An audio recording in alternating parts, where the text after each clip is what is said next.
नमस्कार, मैं हूं सुमित अवस्थी और आप देख रहे हैं खबरों की खबर। इस वक्त देश इतिहास में उलझा है तो दूसरी तरफ बेहतर भविष्य की कामनाएं भी दरवाजे पर दस्तक दे रही हैं। तो आज खबरों की खबर में हम आपको जो दिखाने वाले हैं उसमें सबसे पहले जिस गाय से भारत में एक बड़े तबके का कारोबार चलता है, तमाम लोगों के विश्वास और आस्था जुड़ी है, उन गायों के रहने वाले गौशालाओं से अखिलेश यादव को अब बदबू आ रही है। क्यों अखिलेश यादव ने कहा, इस पर विस्तार से आज बात करेंगे। हम आपको यह भी दिखाएंगे कि कैसे संसद में राणा सांगा पर आपत्तिजनक बयान दिल्ली से आगरा जाते जाते दलित भावनाओं के उत्पीड़न तक पहुंच गया। क्या इतिहास हमारे वर्तमान की परीक्षा ले रहा है, इस पर भी नजर डालेंगे। इसके साथ ही आज हम आपको सलमान खान की उस पीड़ा से भी रूबरू कराएंगे जिसमें बहुत ज़्यादा सुरक्षा व्यवस्था में रहने के कारण वो अब तंग आ चुके हैं और लॉरेंस बिश्नोई की धमकियों के बीच तंग आकर कहने लगे हैं कि जितनी उम्र लिखी है उतनी लिखी है।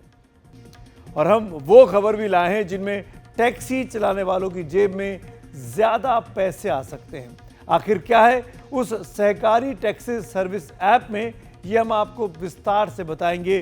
क्यों और ओला और उबर जैसी टैक्सी सर्विस अब परेशान होंगी, इस खबर को आप ज़रूर देखिएगा बुलेटिन के अगले हिस्से में।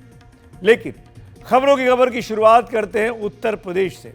उत्तर प्रदेश में विधानसभा का अगला चुनाव अभी कहने को तो 2 साल दूर है, लेकिन उस चुनाव की तैयारियों की गूंज बहुत नज़दीक सुनाई पड़ रही है। उत्तर प्रदेश कहे या फिर देश की राजनीति में गाय काफ़ी ज़्यादा अहमियत रखती है। इसीलिए आज जब समाजवादी पार्टी के अध्यक्ष अखिलेश यादव, जी हाँ, अखिलेश यादव ने यह बयान दिया कि उन्हें गौशाला से खुशबू नहीं आती है, तो इस पर सियासी हंगामा शुरू हो गया। अखिलेश यादव का गौशालाओं में बदबू वाला बयान कुछ ऐसा ही है मानो उन्होंने इस आईपीएल के सीजन में बीजेपी की तरफ एक लूज बॉल फेंक दी हो और बीजेपी अब छक्के पे छक्का मार रही है।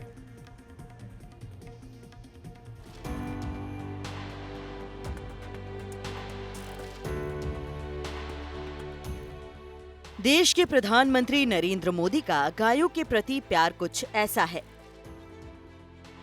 आप तस्वीरों में देख सकते हैं कि गायों के प्रति उनका कितना प्रेम और स्नेह दिख रहा है, लेकिन इससे प्रधानमंत्री आवास की चमक कम नहीं होती।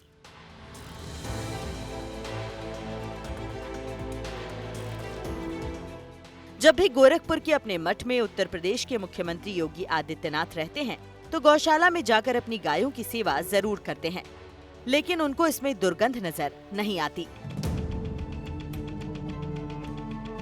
लेकिन इत्र के शहर कन्नौज से समाजवादी पार्टी के अध्यक्ष अखिलेश यादव का गौशाला को लेकर एक बयान आया है जिसमें दुर्गंध है।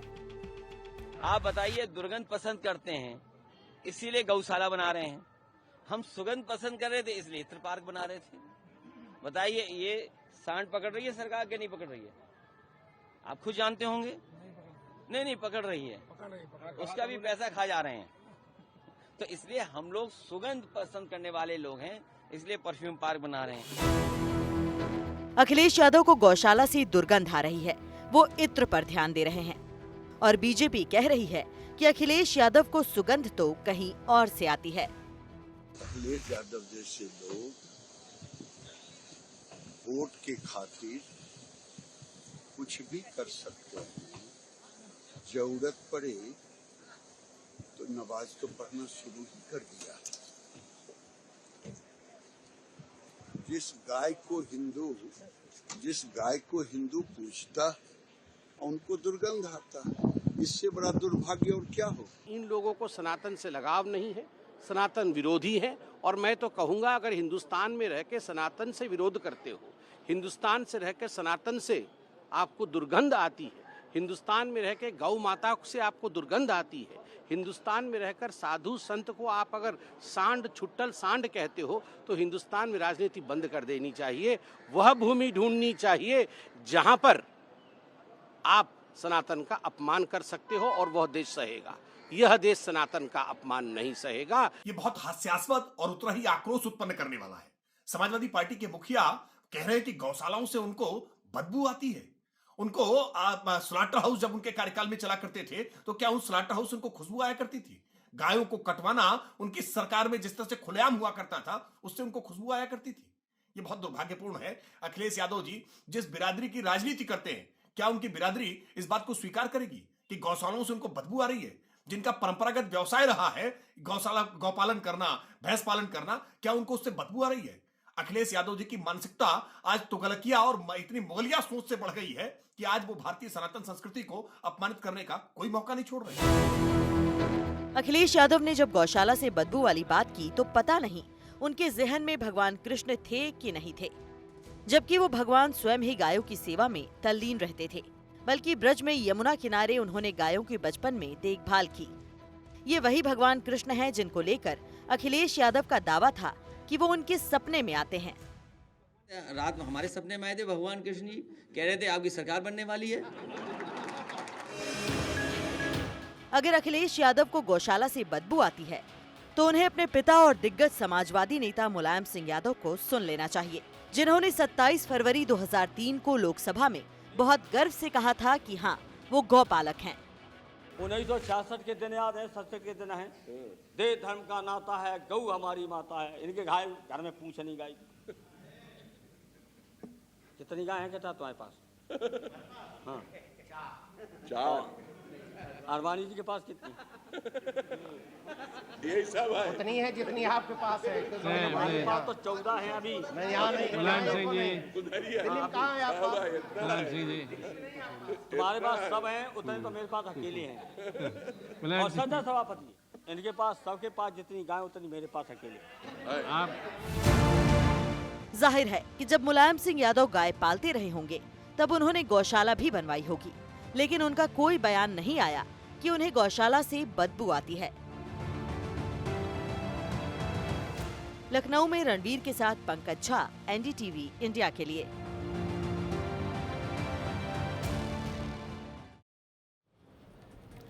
गौशाला वाले बयान पर अखिलेश यादव फिलहाल फंसते दिख रहे हैं, तो इस बयान की कड़ियां राणा सांगा पर उनकी पार्टी के सांसद रामजीलाल सुमन के बयान से भी अब जुड़ती दिखाई दे रही हैं।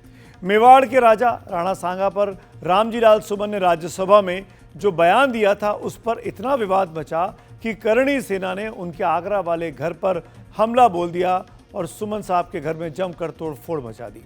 बस इसी मौके को समाजवादी पार्टी ने भुनाना जैसे तय कर लिया और कल तक अपने बयान पर खेद जताने वाले सपा के दलित सांसद रामजीलाल सुमन आज कहते हैं कि वो राणा सांगा पर दिए अपने बयान पर कायम है और पूरी समाजवादी पार्टी इस वक्त सुमन साहब के साथ खड़ी हो गई है और इसे दलित सांसद का अपमान बताकर दलित कार्ड चल दिया है।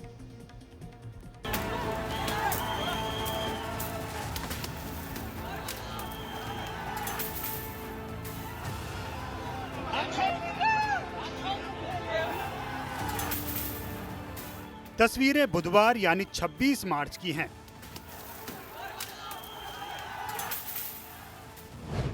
जगह है आगरा में समाजवादी पार्टी के सांसद रामजी लाल सुमन का घर। करणी सेना बुलडोजर और लाव लश्कर के साथ पहुंची। सांसद के घर का गेट तोड़ने का प्रयास किया, घर पर पथराव किया गया।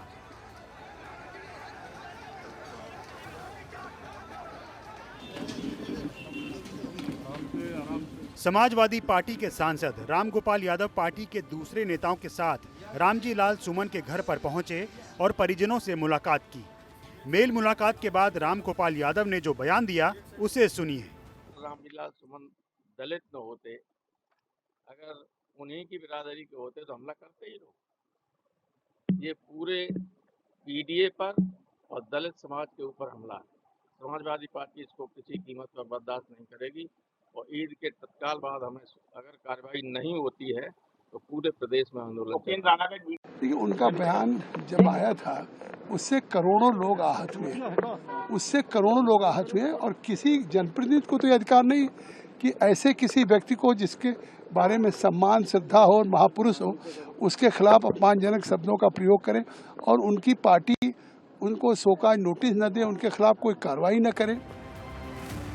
मामला आगरा का है और दलित सांसद से जुड़ा है। शायद यही वजह है कि समाजवादी पार्टी ने रामजी लाल के राणा सांगा वाले बयान पर शुरुआती नरमी के बाद पूरी ताकत के साथ दलित कार्ड खेल दिया है। रामजीलाल सुमन जी ने क्या कहा क्योंकि इतिहास के पन्ने सब पलट रहे हैं।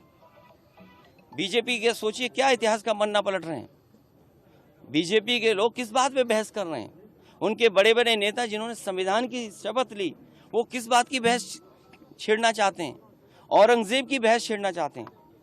तो अगर रामजी सुमन जी ने भी इतिहास का कोई पन्ना पलट दिया, जिस पन्ने में अगर इस तरह की भाव लिखा होगा, जो रामजी सुमन जी के साथ घटना हुई है निंदनीय है, दुखद है। एक दलित सांसद जो बहुत ही अनुभवी हैं, बहुत सीनियर हैं, उनके घर पर तब अटैक होना जब मुख्यमंत्री वहीं पर हैं। अब आप उत्तर प्रदेश में दलित राजनीति का समीकरण समझिए। यूपी में दलितों की आबादी करीब 22% है, वहीं मुस्लिम आबादी करीब 19% है, यानी दलित मुस्लिम जोड़कर 41% हो जाते हैं। ये वोट जिस तरफ झुक जाएंगे उसकी सरकार बनवा देंगे। अभी तक दलित वोटों का सबसे ज्यादा दावा बीएसपी का था, लेकिन पिछले कुछ समय से बीजेपी और समाजवादी पार्टी के साथ कांग्रेस को भी दलित वोट मिले। अब समाजवादी पार्टी ने रामजी लाल सुमन के जरिए दलित कार्ड चल दिया है। इसके बाद पूरी पार्टी को नई दिशा मिल गई। ये केवल रामजी लाल के सुमन का ही सवाल नहीं है, ये इस देश के करोड़ों करोड़ों दलितों के साथ अपमानजनक घटना है। इसको किसी कीमत पर हम बर्दाश्त नहीं करेंगे। लेकिन तुम राणा सांगा को राष्ट्र विरोध वो बताओगे विद्रोही, तब ये होना ही है। इस बीच रामजी लाल सुमन ने भी साफ कर दिया कि वो राणा सांगा पर दिए बयान पर माफी नहीं मांगेंगे। सभापति महोदय, मैं जानना चाहूंगा कि बाबर को लाया कौन? बाबर को इब्राहिम लोधी को हराने के लिए राणा सांगा लाया था। तो मुसलमान तो बाबर की औलाद हैं और तुम गद्दार राणा सांगा की औलाद हो, ये हिंदुस्तान में तय हो जाना चाहिए। अगर बाबर की तो आलोचना करते हैं, राणा सांगा की आलोचना नहीं करते। सभापति महोदय, ये बहुत सभापति महोदय, इस देश की एकता का अनुभवी आदमी है, बातचीत में संसदीय मर्यादाओं का ध्यान रखें, संसदीय मर्यादाओं का ध्यान रखें। मैंने ये बयान दिया था कि राणा सांगा ने बाबर को आमंत्रित किया था इब्राहिम लोधी पर हमला करने के लिए।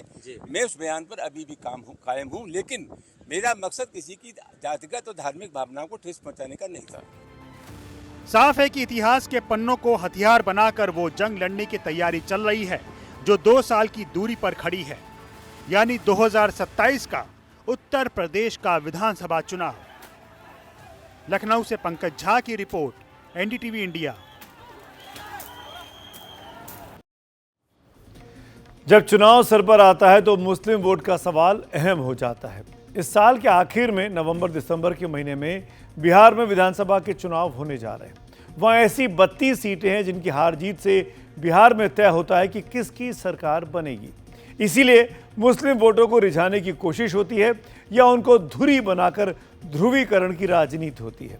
इन दोनों स्थितियों के बीच बीजेपी ने जरूरतमंद मुस्लिमों को रमजान और ईद के मौके पर सौगाते मोदी किट्स के जरिए साधने की कोशिश की है। क्या इसका प्रभाव बिहार के चुनाव पर पड़ सकता है? इसको समझने के लिए हमारी ये रिपोर्ट देखिए। मोदी जी बहुत अच्छा है, ठीक है, मिल रहा है, अच्छा ही है, बहुत अच्छा है।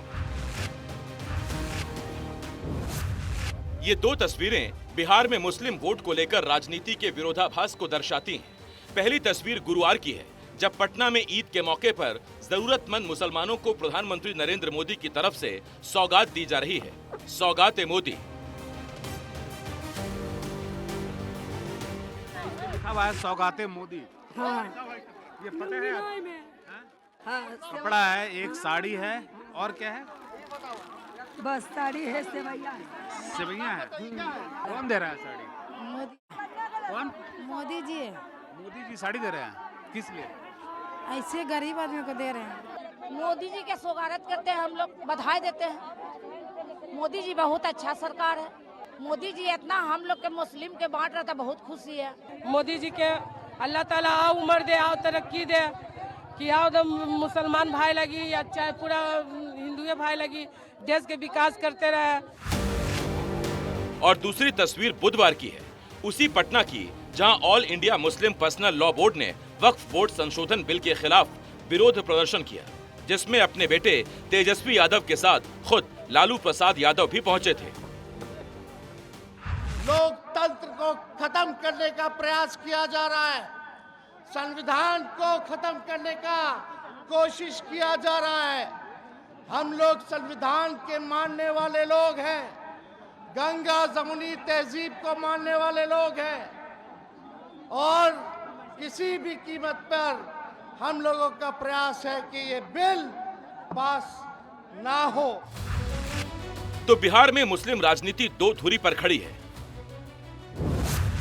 एक सौगाते मोदी यानी मुसलमानों के दिल तक बीजेपी के पहुंचने की कोशिश है और दूसरी तरफ वक्फ बोर्ड बिल के खिलाफ मुसलमानों का प्रदर्शन उनकी नाराजगी को दिखाता है। और इन दोनों विरोधाभासों के बीच सवाल है कि बिहार में मुसलमान करेंगे क्या, उनके वोटों की इनायत किसके लिए होगी। बीजेपी ने चुनावी साल वाले ईद के मौके पर अपना पत्ता सौगाते मोदी से चल दिया है। पवित्र रमजान चल रहा है, कुछ ही दिनों के बाद ईद का दिन आएगा और ईद की खुशी में जो गरीब मुसलमान हैं, जो ज़रूरतमंद मुसलमान हैं, उनके साथ ईद की खुशी में शामिल होने के लिए वज़ीर आज़म ने उनके लिए सौगात भेजा है। और हमारी कोशिश है कि ज़्यादा से ज़्यादा गरीब और जो ज़रूरतमंद मुसलमान हैं उन तक वज़ीर आज़म का सौगात पहुंचाया जाए। इस किट के अंदर नए कपड़े हैं, सेवैयाँ हैं, कुछ ड्राई फ्रूट्स हैं, शक्कर हैं, ताकि इनके घर में भी ईद की खुशहाली हो सके, इनके घर में भी ये लोग अपने आपस में ईद का इजहार कर सकें। बिहार का चुनाव तीनों प्रमुख दलों के लिए अहम है। नीतीश कुमार चाहते हैं कि वो 10वीं बार मुख्यमंत्री पद की शपथ लें। तेजस्वी यादव चाहते हैं कि 20 साल बाद ही सही अपने माता और पिता के बाद उनको भी मुख्यमंत्री बनने का मौका मिले। और बीजेपी चाहती है कि देश के एक अहम राज्य में उसका भी मुख्यमंत्री बने। इन तीनों दलों की तमन्नाओं में मुस्लिम वोट काफी अहम हो जाता है और इसीलिए बीजेपी की सौगाते मोदी पर सबकी नजरें हैं। इसमें जो माइनॉरिटी कमेटी है, जो माइनॉरिटी कम्युनिटी के लोग हैं, मुस्लिम कम्युनिटी के लोग खासकर, उन्हें मोदी की तरफ से, प्रधानमंत्री मोदी की तरफ से गिफ्ट दिया जा रहा है ईदी के नाम पर। ये इसे ईदी कहा जा रहा है।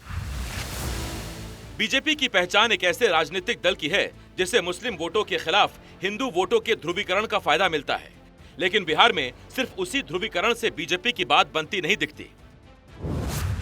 अक्टूबर 2023 में जारी जातिगत जनगणना के मुताबिक बिहार में मुस्लिम वोट 17.7% है।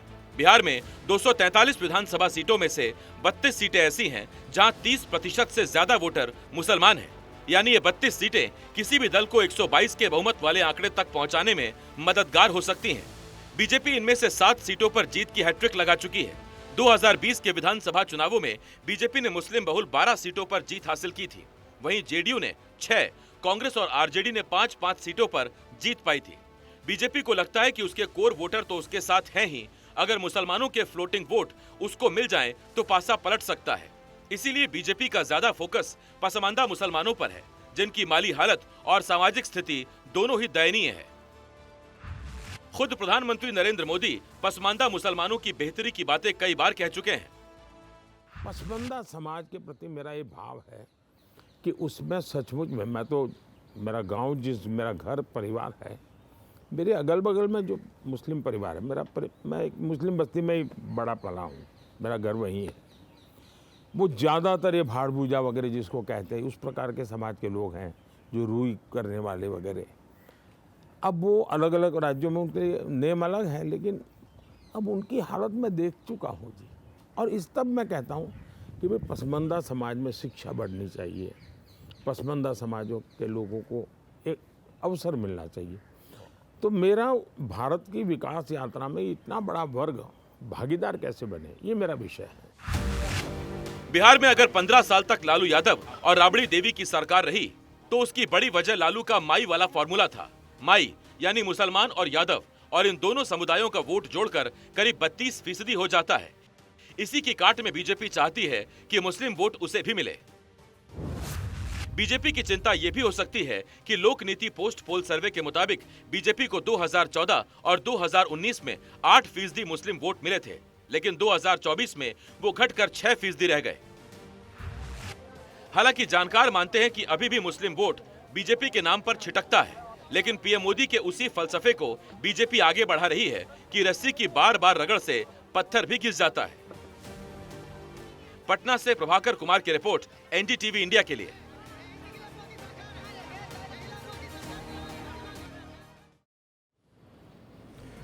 और ये बात करते हैं जस्टिस यशवंत वर्मा साहब की, जो अधजले नोट के विवाद और जांच में फंसे हुए हैं।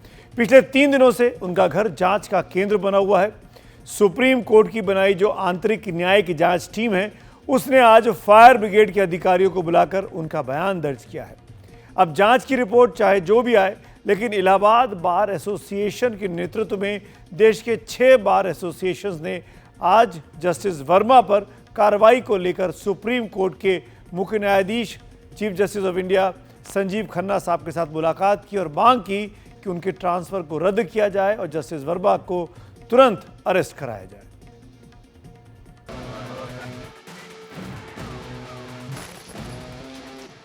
पच्चीस मार्च नोट कांड में फंसे जस्टिस यशवंत वर्मा के घर पर सुप्रीम कोर्ट की बनाई न्यायिक जांच टीम के तीनों जज पहुंचे।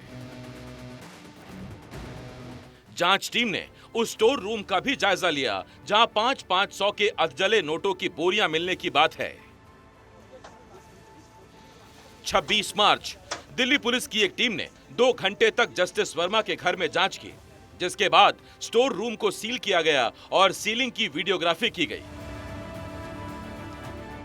दिल्ली के 5 पुलिसकर्मियों का मोबाइल फोन दिल्ली पुलिस मुख्यालय में जमा किया गया है, जिनमें एक एसएचओ, एक सब इंस्पेक्टर, 2 हेड कांस्टेबल और एक कांस्टेबल शामिल हैं। ये वो 5 पुलिसकर्मी हैं जो 14 मार्च को आग लगने के बाद जज वर्मा के घर पर पहुंचे थे। उनके फोन जांच में सहयोग के लिए गए हैं। इधर दिल्ली में जस्टिस वर्मा कांड में एक्शन के बीच देश के 6 अलग अलग बार एसोसिएशन के प्रमुखों से आज दिल्ली में सुप्रीम कोर्ट के मुख्य न्यायाधीश जस्टिस संजीव खन्ना से मुलाकात की और उन्होंने जस्टिस वर्मा केस में एक संयुक्त बयान दिया। मुख्य न्यायाधीश जस्टिस संजीव खन्ना इस पर वकीलों का सहयोग चाहते हैं। It has been a saying as old as the profession itself that the court and the councils are 2 wheels of the chariot of justice. In an adversarial system, it is more appropriate to say, while the judges hold the reins, the 2 opponent counsels are the wheels of the chariot. While the direction of the movement is controlled by the judge by holding the reins, the movement itself is felicitated by the wheels without which the chariot of justice may not move and may collapse. Please ensure we do not collapse. इनकी मांग है कि justice Verma का Allahabad high court में तबादला रोका जाए। Justice Verma से न्यायिक कामों के अलावा सभी प्रशासनिक कार्य भी लेने चाहिए। साथ ही जस्टिस वर्मा के खिलाफ एफआईआर दर्ज हो। बार एसोसिएशन का कहना है कि उनकी मांग मानी जाएगी तभी वो हड़ताल वापस लेंगे। उन्होंने ये कहा कि हमारी जितनी भी डिमांड्स हैं उसको वो कंसीडर करेंगे and will take a suitable decision. Sir, आपकी डिमांड्स क्या है? आज डिमांड्स तो 4 पॉइंट्स है, मैंने रिलीज किया है अभी कॉमन डिमांड हम लोगों ने। हाँ, उसमें मेनली है ट्रांसफर पे रोक है, जुडिशियल वर्क ना दिया जाए, एडमिनिस्ट्रेटिव वर्क ना दिया जाए, उनके खिलाफ क्रिमिनल इन्वेस्टिगेशन इमीडिएटली शुरू किया जाए, ये सारी बातें। इस बीच जिन कमेटियों से जस्टिस वर्मा जुड़े हुए रहे हैं, उनमें नई प्रशासनिक कमेटी का गठन दिल्ली हाई कोर्ट ने कर दिया है। दिल्ली में नुपुर डोगरा के साथ एनडीटीवी इंडिया की रिपोर्ट। और अब एक आपके काम की खबर। शहरी आबादी में आज घर घर में ऐप बेस्ड टैक्सी सर्विस का इस्तेमाल जमकर होता है। आसान शब्दों में कहा जाए तो ओला उबर जैसे ऐप अब हर मोबाइल फ़ोन के लिए ज़रूरी हो चुके हैं। लेकिन कस्टमर और ड्राइवर दोनों की शिकायत होती है कि ये कंपनियां मनमानी करती हैं। देश में जल्दी एक और ऑनलाइन टैक्सी सर्विस शुरू होने वाली है, जिसमें सबसे बड़ी बात यह होगी कि कस्टमर की जेब से निकलने वाला पैसा काफ़ी हद तक सीधे टैक्सी वालों के पास जाएगा। यानी सब कुछ ठीक ठाक रहा तो ड्राइवर भी खुश और ग्राहक भी खुश। ये रिपोर्ट देखिए। कभी कभी 30% 35% तक उड़ा देते हैं। 92 रुपये के मुझे 69 रुपये मिले थे। सही रहेगा वो, जो इतनी कमीशन खा रहे हैं इससे तो बचेंगे ही। तो अच्छा ही रहेगा, बिकॉज गवर्नमेंट सब्सिडाइज होगा तो गवर्नमेंट ये भी कर सकती है कि 1 किलोमीटर या पर्टिकुलर किलोमीटर का फिक्स प्राइस रखे। अब चाहे वो बिजनेस आवर्स हो चाहे कोई भी आवर्स हो। ये चर्चा शुरू हुई है एक बड़े बयान के बाद। ये बयान दिया है केंद्रीय गृह और सहकारिता मंत्री अमित शाह ने। आने वाले दिनों के अंदर कुछ ही महीनों में कोऑपरेटिव बेसिस पर ओला उबर जैसी एक बहुत बड़ी कोऑपरेटिव सहकार टैक्सी आने वाली है। हमारे देश में लाखों लोग ओला और उबर जैसी ऑनलाइन कैब बुकिंग सर्विस का इस्तेमाल करते हैं और लाखों टैक्सी चालक भी इनके साथ जुड़े हुए हैं। लेकिन गाड़ी चलाने वाले ड्राइवर और इन गाड़ियों का इस्तेमाल करने वाले ग्राहक दोनों ही इन कंपनियों की मनमानी से परेशान रहते हैं। यही वजह है कि सरकार के इस ऐलान के बाद चर्चा और इंतजार दोनों में तेजी आ गई है। जाहिर है ऐप बेस्ड टैक्सी क्षेत्र में एक नए प्लेयर की एंट्री होने से पहले से जमी हुई ओला उबर जैसी टैक्सी सर्विस को सीधी टक्कर मिलेगी। और खास बात यह है कि ये नया प्लेयर कोई प्राइवेट कंपनी नहीं होगी, बल्कि ये होगा एक सहकारी टैक्सी प्लेटफॉर्म। सबसे पहले आप सहकारिता मंत्री अमित शाह की पूरी बात सुन लीजिए। मोदी जी ने जो नारा दिया है, सहकार से समृद्धि, ये सिर्फ नारा नहीं है, इसको जमीन पर उतारने के लिए 3.5 साल में सहकारिता मंत्रालय ने दिन रात एक करे। और मान्यवर, आने वाले दिनों के अंदर कुछ ही महीनों में कोऑपरेटिव बेसिस पर ओला उबर जैसी एक बहुत बड़ी कोऑपरेटिव सहकार टैक्सी आने वाली है, जो 2 व्हीलर की टैक्सी का भी रजिस्ट्रेशन करेगी, जो रिक्शा का भी रजिस्ट्रेशन करेगी और 4 व्हीलर का भी करेगी। और उसका मुनाफा किसी धन्ना सेठों के हाथ में नहीं जाएगा मान्यवर, वो ड्राइवर के पास जाएगा। इस प्रकार की हम कोऑपरेटिव लेकर आ रहे हैं। अमित शाह की घोषणा से साफ है कि सरकार तेजी से इस योजना पर काम कर रही है और बहुत जल्द पूरा खाका देश के सामने होगा।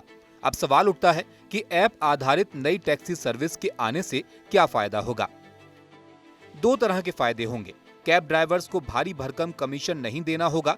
जो मुनाफा ओला उबर जैसी कंपनियों के पास जाता था, वो टैक्सी वालों के पास ही रह जाएगा। आम लोगों को भी सहकारी व्यवस्था में कम कीमत में राइड मिलेगी। बाजार में प्रतियोगिता बढ़ने से कैब कंपनियों की मनमानी से भी छुटकारा मिलेगा। Bureau report, NDTV India. जब एक से अधिक व्यक्ति या संस्थाएं मिलकर कोई काम करती हैं और किसी साझा मकसद तक पहुंचती हैं, तो इसे कोऑपरेटिव या सहकारिता सिस्टम कहते हैं। इसमें मुनाफाखोरी नहीं होती। अमूल दूध इसका एक बेहतरीन उदाहरण है, जिसकी शुरुआत एक सहकारी आंदोलन के रूप में हुई। सहकारी टैक्सी के रूप में जो नई पहल हो रही है, उस पर हमने टैक्सी वालों से बातचीत की। आइए जानते हैं उनका क्या रुख है। हमने ये ट्रिप यहाँ पर बुक की है। अभी हम मौजूद हैं यहाँ पर एडवेंट के सामने और परी चौक यहाँ से चलते हैं। गाड़ी हमारी आ गई है और करीब 200 रुपये के आसपास ये हमें दिखा रहा है। इसमें ज़रा बैठते हैं और देखते हैं फिर कैसा एक्सपीरियंस भैया का है और इनको कितने मिलते हैं इसमें से। तो टोटल राइड में से कितना % कटता है आपका? जैसे कोई राइड मैं बुक कर रहा हूँ अभी। ऐसा होता है सर, इसमें कभी कभी तो ये लोग क्या करते हैं कि कंपनी की तरफ से भी हमको फेयर देते हैं और कभी कभी 30% 35% तक उड़ा देते हैं। जैसे हाई डिमांड में राइड मिलती है तो उसमें 35% तक उड़ा देते हैं। 35% तक कंपनी ही ले लेती है। तो ऐसे अगर बहुत बड़ी राइड नहीं है तो फिर तो आपको क्या बचता होगा? सर वही है कि अब गाड़ी चलानी है तो किस्त तो डालनी पड़ेगी ना। तो ये राइड हमने बुक यहाँ पर की थी और ये करीब 15 मिनट के आसपास की हमारी राइड रही। 199 रुपये में हमने इसको बुक किया था और इस 199 रुपये में से इन भैया को कितना मिला यहाँ पर, ये भी हम यहाँ पर आपको दिखाते हैं। ये देखिए, जो ये इनका ऐप है, इसके अंदर यहाँ पर दिखा रहा है 152 रुपये 33 पैसे। और ये अगर इसके आप ब्रेकअप में यहाँ पर आएंगे तो ये 159 रुपये 95 पैसे टोटल फेयर इनके हिस्से में इसका दिखा रहा है यहाँ पर। और इसमें से ये टैक्स भी यहाँ पर काटते हैं, तो टोटल 152 रुपये करीब इनको यहाँ पर मिले हैं। तो लगभग 20% के आसपास ये इस राइड के अंदर चार्ज हुआ है। और इससे पहले एक और राइड हमने की थी तो उसमें से थोड़ा ज़्यादा था। तो ये लगभग 20 से 30% के आसपास चार्जेस यहाँ पर लगते हैं। और इन्हीं चार्जेस को और किफ़ायती बनाने की दिशा में सरकार अब यहाँ पर सोच रही है। और ये जो नई सर्विस शुरू करने की बात यहाँ पर कही जा रही है, इसका उद्देश्य ये भी है कि जो लोग गाड़ी चलाते हैं उनके हिस्से में ये जो कमाई है इसका हिस्सा यहाँ पर आ पाए, जो 20-30% बीच में यहाँ पर चला जाता है। और जो लोग कैब बुक करते हैं हमारी तरह, उनके लिए थोड़ा किफ़ायती ये हो जाए कि अगर ऑप्शन ज़्यादा होंगे तो जाहिर तौर पर वो कंपटीशन बढ़ेगा और वहाँ पर शायद वो प्राइजेस भी थोड़े और ज़्यादा किफ़ायती यहाँ पर हो जाएं। नोएडा से कैमरा पर्सन गौरी प्रसाद के साथ मैं ताबिश हुसैन, एनडीटीवी के लिए। अब वो मोहल्ले के कोने में जो टैक्सियां खड़ी होती थी वो दिन लद गए हैं, खासकर शहरों में। अब लगभग हर फ़ोन में मोबाइल ऐप है और ऐप के ज़रिए आप अपनी टैक्सी बुलाते हैं, चाहे वो ओला हो चाहे वो ऊबर हो। हम आपको अब दिखाते हैं अपने आंकड़ों के ज़रिए कि आखिरकार किसकी कितने यूज़र हैं और किसको कितनी बड़ी कंपनी के तौर पर देखना चाहिए। अगर मैं ऊबर की बात करूं तो ऊबर के पास 3 करोड़ 36 लाख यूज़र्स हैं, रैपिडो के पास 3 करोड़ 18 लाख, ओला के पास 2 करोड़ 86 लाख। ये दिसंबर 2024 तक के आंकड़े आपको दिखा रहे हैं। एक साल में कितने ऐप डाउनलोड किए जा रहे हैं, मतलब पॉपुलैरिटी का लेवल क्या है in mobile based app taxi services की, वो देख लेते हैं। रैपिडो में 3 करोड़ 30 लाख डाउनलोड होते हैं, ऊबर में 1 करोड़ 77 लाख, ओला के 1 करोड़ 73 लाख डाउनलोड्स किए जाते हैं। सहकारी टैक्सी आएगी, इसकी वजह से लोगों को कम पैसे खर्च करने पड़ेंगे, लेकिन क्या तकनीकी रूप से ये यूज़र फ्रेंडली भी होगी?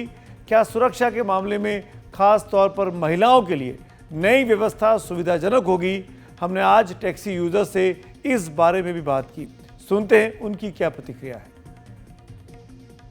अच्छा ही रहेगा मतलब, लेकिन अगर ये होता है ना कि वो सर्विस भी मैच कर पा रहे हैं, और क्योंकि गवर्नमेंट जो पब्लिक ट्रांसपोर्ट है वो इतना अच्छा नहीं है मतलब कंपेयर टू प्राइवेट ट्रांसपोर्ट, तो अगर उसमें वो उसको कम्पीट कर पाते हैं और तो अच्छा ही रहेगा, बिकॉज गवर्नमेंट सब्सिडाइज होगा तो I think it would be better, because option ज़्यादा मिलेंगे। बिकॉज कई बार ऐसा होता है कि लाइक वेटिंग टाइम बहुत ज़्यादा होता है।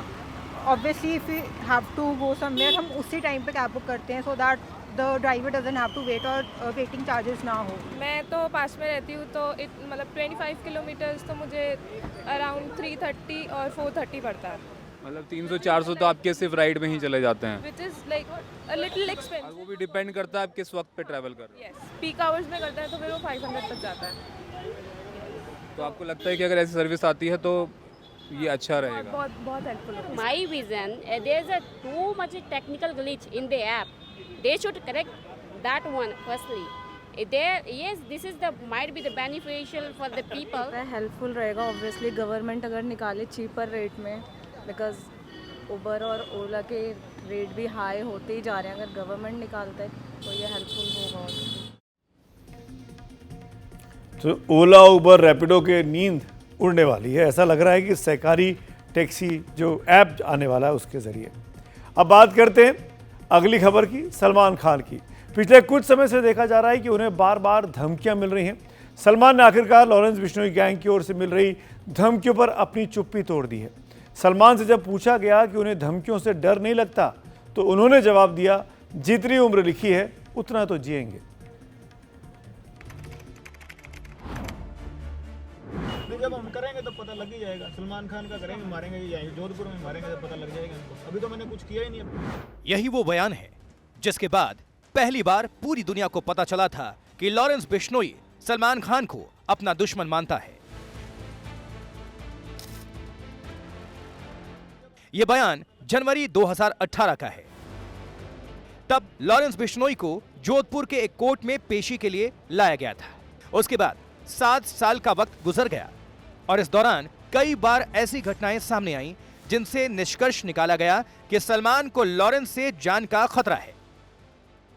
जी भर के देख लीजिए आपके नसीब में ये रात हो। अब सलमान खान ने लगातार मिल रही धमकियों पर अपनी चुप्पी तोड़ी है।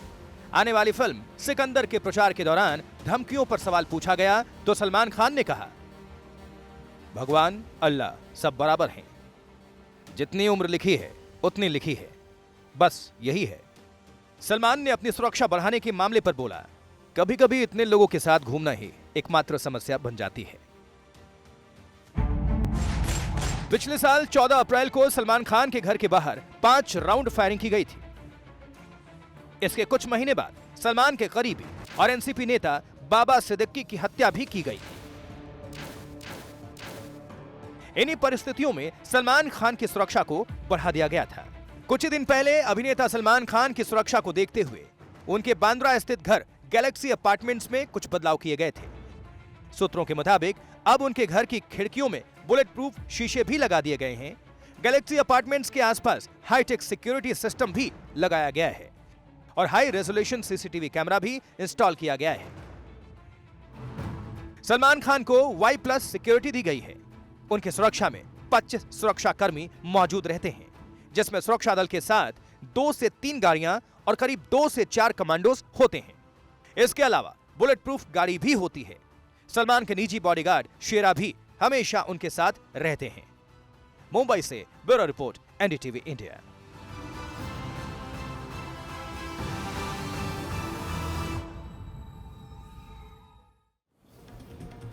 आपको याद होगा पिछले साल अक्टूबर में बाबा सिद्दीकी, जो कि एक राजनेता थे, उनकी हत्या के बाद सलमान खान की सुरक्षा को बढ़ाया गया था। लेकिन पिछले कुछ दिनों में ऐसा कई बार हुआ है कि सलमान को धमकियां मिली हैं। आपको याद दिलाएं, 4 जनवरी 2024 पनवेल के फार्म हाउस में 2 लोगों की जबरन घुसने की कोशिश हुई, शायद इसीलिए कि वो सलमान खान से बदला लेना चाहते थे।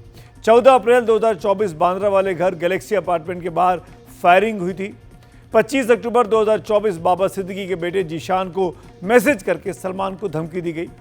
सलमान को धमकी 2 करोड़ रुपए नहीं दिए तो जान से मार देंगे।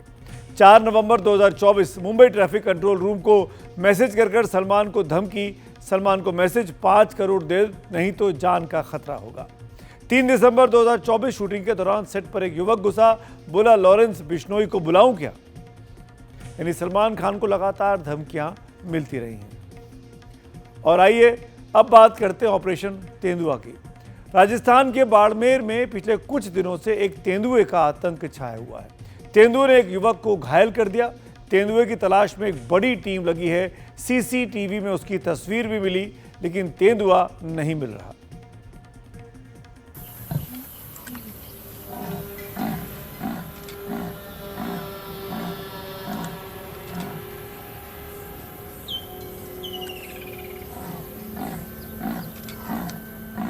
रेगिस्तान में उगने वाली लंबी घास के इस इलाके में कई किलोमीटर दूर तक एक तेंदुए का आतंक फैला हुआ है।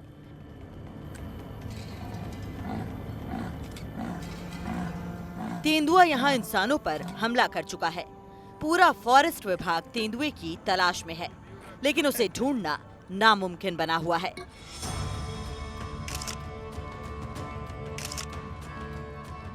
सबसे पहले राजस्थान के बाड़मेर में पचपदरा तेल रिफाइनरी की ये तस्वीर देखिए। तेंदुआ यहाँ पाइपलाइन रेक के नीचे दुबका हुआ है और यहाँ खड़ी क्रेन के ऊपर चढ़ गया है। सबसे पहले 25 मार्च को दोपहर करीब 4 बजे पचपदरा की HPCL तेल रिफाइनरी में एक तेंदुआ दिखा। तेंदुए ने यहाँ 3 कर्मचारियों पर हमला बोल दिया। रिफाइनरी के कर्मचारी रंजन कुमार नीचे जमीन पर काम कर रहे थे। उनके 2 साथी पाइपलाइन पर थे। तभी तेंदुए ने रंजन पर पीछे से हमला किया।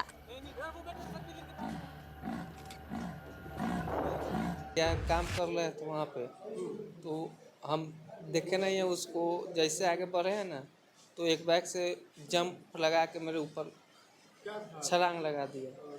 चीता। कितने लोग काम कर रहे थे वहाँ पे? 3 आदमी थे। जब रंजन के साथियों ने तेंदुए को देखा तो पाइप के ऊपर से ही शोर मचाने लगे, जिसके बाद तेंदुआ भाग गया। अभी वहाँ पे हम लोग जा रहे थे मटेरियल के लिए, तो हम लोग साथ में 3 आदमी थे। तो ये हम नीचे था मिट्टी पे, हम लोग पाइप पे थे। तो ये देखा हम नहीं और हम पाइप पे थे, तो इस पे अटैक किया है वो।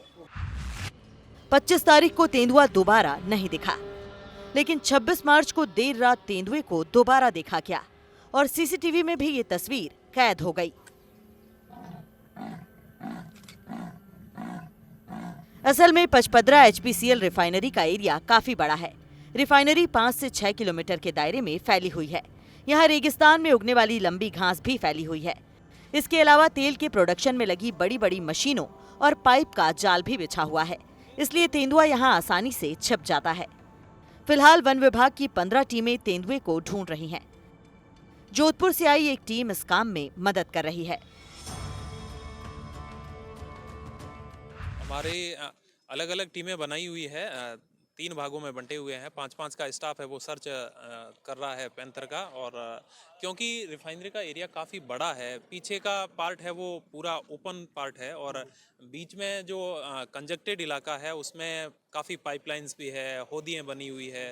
तो कहाँ नाइट में उसका मूवमेंट कहीं कहीं नज़र आ रहा है और डे में वो कहीं छिप जाता है, पाइपलाइन वगैरह या कंजक्टेड कोई भी एरिया है, नीचे छोटे छोटे पुल्स बने हुए हैं, तो उसमें थोड़ी दिक्कत आ रही है। तेंदुए के पहुंचने से यहाँ सबकी जुबान पर एक ही सवाल है कि तेंदुआ आखिरकार रिफाइनरी में कैसे पहुंचा। अमूमन तेंदुआ और दूसरे जंगली जानवरों का मूवमेंट जंगल और पहाड़ी क्षेत्र से सटी आबादी में ही देखने को आया है। इससे पहले रिफाइनरी के इलाके में कभी तेंदुए को लेकर कोई खबर सुनी या देखी नहीं गई। माना जा रहा है कि तेंदुआ आसपास के जंगलों से भटककर यहाँ आ गया होगा। फॉरेस्ट विभाग ये मान रहा है कि जंगली जानवर भोजन और पानी की तलाश में आबादी वाले इलाके में घुस आते हैं। जो बाहर है रिहायशी इलाका, हालांकि पैंथर का मूवमेंट बाहर अभी तक नहीं है। कैमरा जो फुटेज देखे हैं उसमें भी एक बार बाहर जाने के बाद वापस वो अंदर हो जाता है। फिर भी हमने सावधानी बरतने के लिए कहा गया है, आसपास के इलाकों में एडवाइजरी जारी की है विभिन्न सोशल मीडिया प्लेटफॉर्म्स के माध्यम से। और अंदर प्रत्येक साइट जहां इनकी है वहाँ मैसेज कन्वे करवाया गया है कि लेबर को किसी भी प्रकार के अगर वाइल्ड लाइफ की मूवमेंट नज़र आती है तो वो तुरंत सूचना करें हमारी रेस्क्यू टीम को। बताया जा रहा है कि ये तेंदुआ अरावली के जंगलों से भटक कर यहाँ आ गया है। कोशिश है कि इसे पकड़कर दोबारा जंगलों में छोड़ दिया जाए, लेकिन इस बीच किसी किस्म की दुर्घटना ना हो। वन्य जीवों में तेंदुए की खासियत ये है कि वो इंसान की आबादी में आकर घुस जाता है और कई बार इंसान की आबादी के पास भी बस जाता है। इसलिए इन दिनों राजस्थान में जहाँ पर भी वन्य जीव और इंसान आमने सामने हुए हैं उसमें सबसे ज़्यादा शिकायत तेंदुए के हमले को लेकर है। बाड़मेर से अनिल वैष्णव के साथ जयपुर से हर्षा कुमारी सिंह, एनडीटीवी। और अब बात करते राष्ट्रपति ट्रंप की। अमेरिका के राष्ट्रपति ने विदेशी कारों का आयात पर 25% टैरिफ लगा दिया है। चीन और कनाडा ने इसे लेकर अमेरिका की आलोचना की है। टाटा मोटर्स, भारत फोर्ज, सोना बीएलडब्ल्यू और संवर्धना मदरसन ने अमेरिका को गाड़ियों और पुर्जे एक्सपोर्ट होते हैं। तो क्या भारत को भी इससे कोई नुकसान होगा? क्योंकि टाटा की जगुआर, लैंड रोवर की तकरीबन 31% बिक्री अमेरिका में होती है और इनका निर्माण यूके में होता है। लेकिन अमेरिका के कार उद्योग से जुड़े लोगों का कहना है कि ट्रंप के फैसलों से वहां के कार उद्योग को ही बड़ी परेशानियों का सामना करना पड़ सकता है।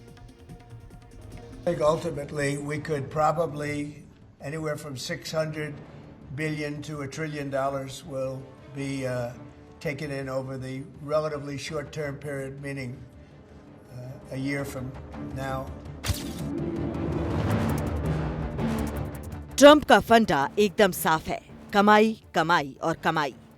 तरह तरह के टैरिफ लगाकर और बढ़ाकर वो अमेरिका का खजाना भरने की कोशिश कर रहे हैं। उनका ताजा फैसला विदेशों से अमेरिका आने वाली कारों पर 25% टैरिफ लगाने का है। अमेरिका ने पिछले साल तकरीबन 8 लाख कारों और हल्के ट्रकों का आयात किया, जिनकी कीमत 244 अरब डॉलर के आसपास थी। मैक्सिको, जापान और दक्षिण कोरिया से सबसे ज्यादा गाड़ियां, 197 अरब डॉलर की गाड़ियों के पुर्जे आयात किए। ये ज्यादातर मैक्सिको, कनाडा और चीन से आए।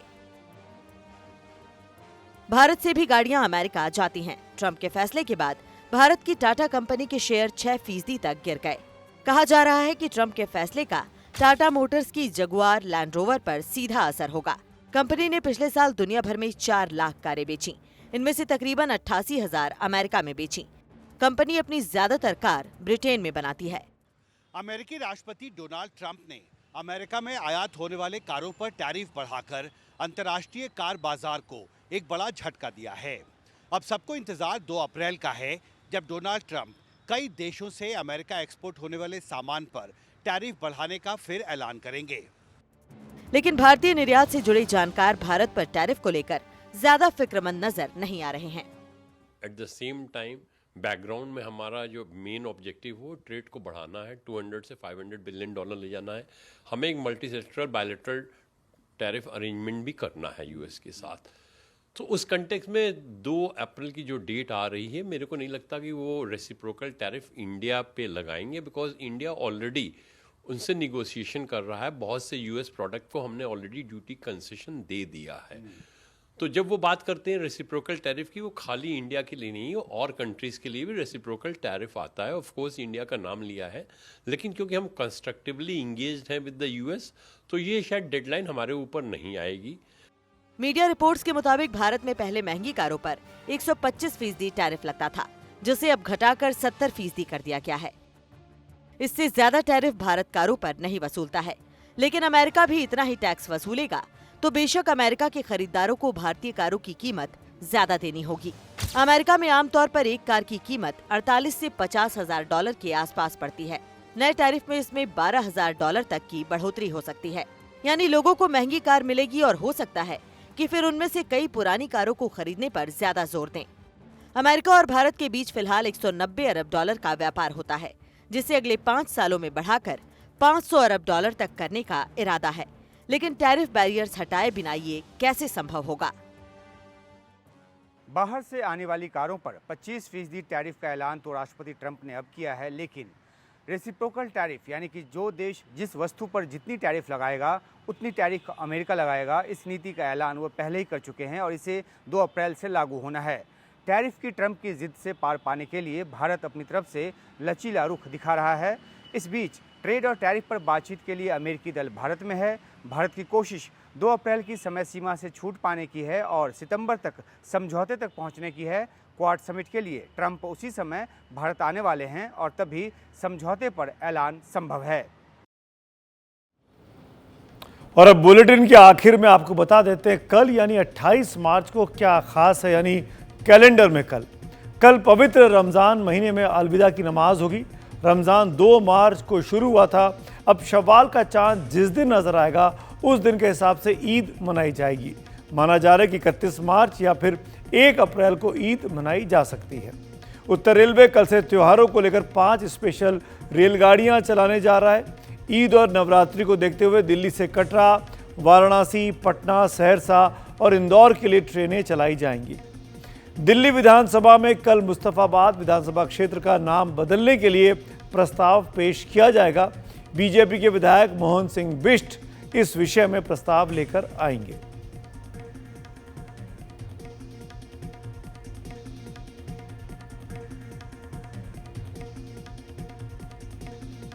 तो आज खबरों की खबर में मेरे साथ इतना ही। शुभ रात्रि।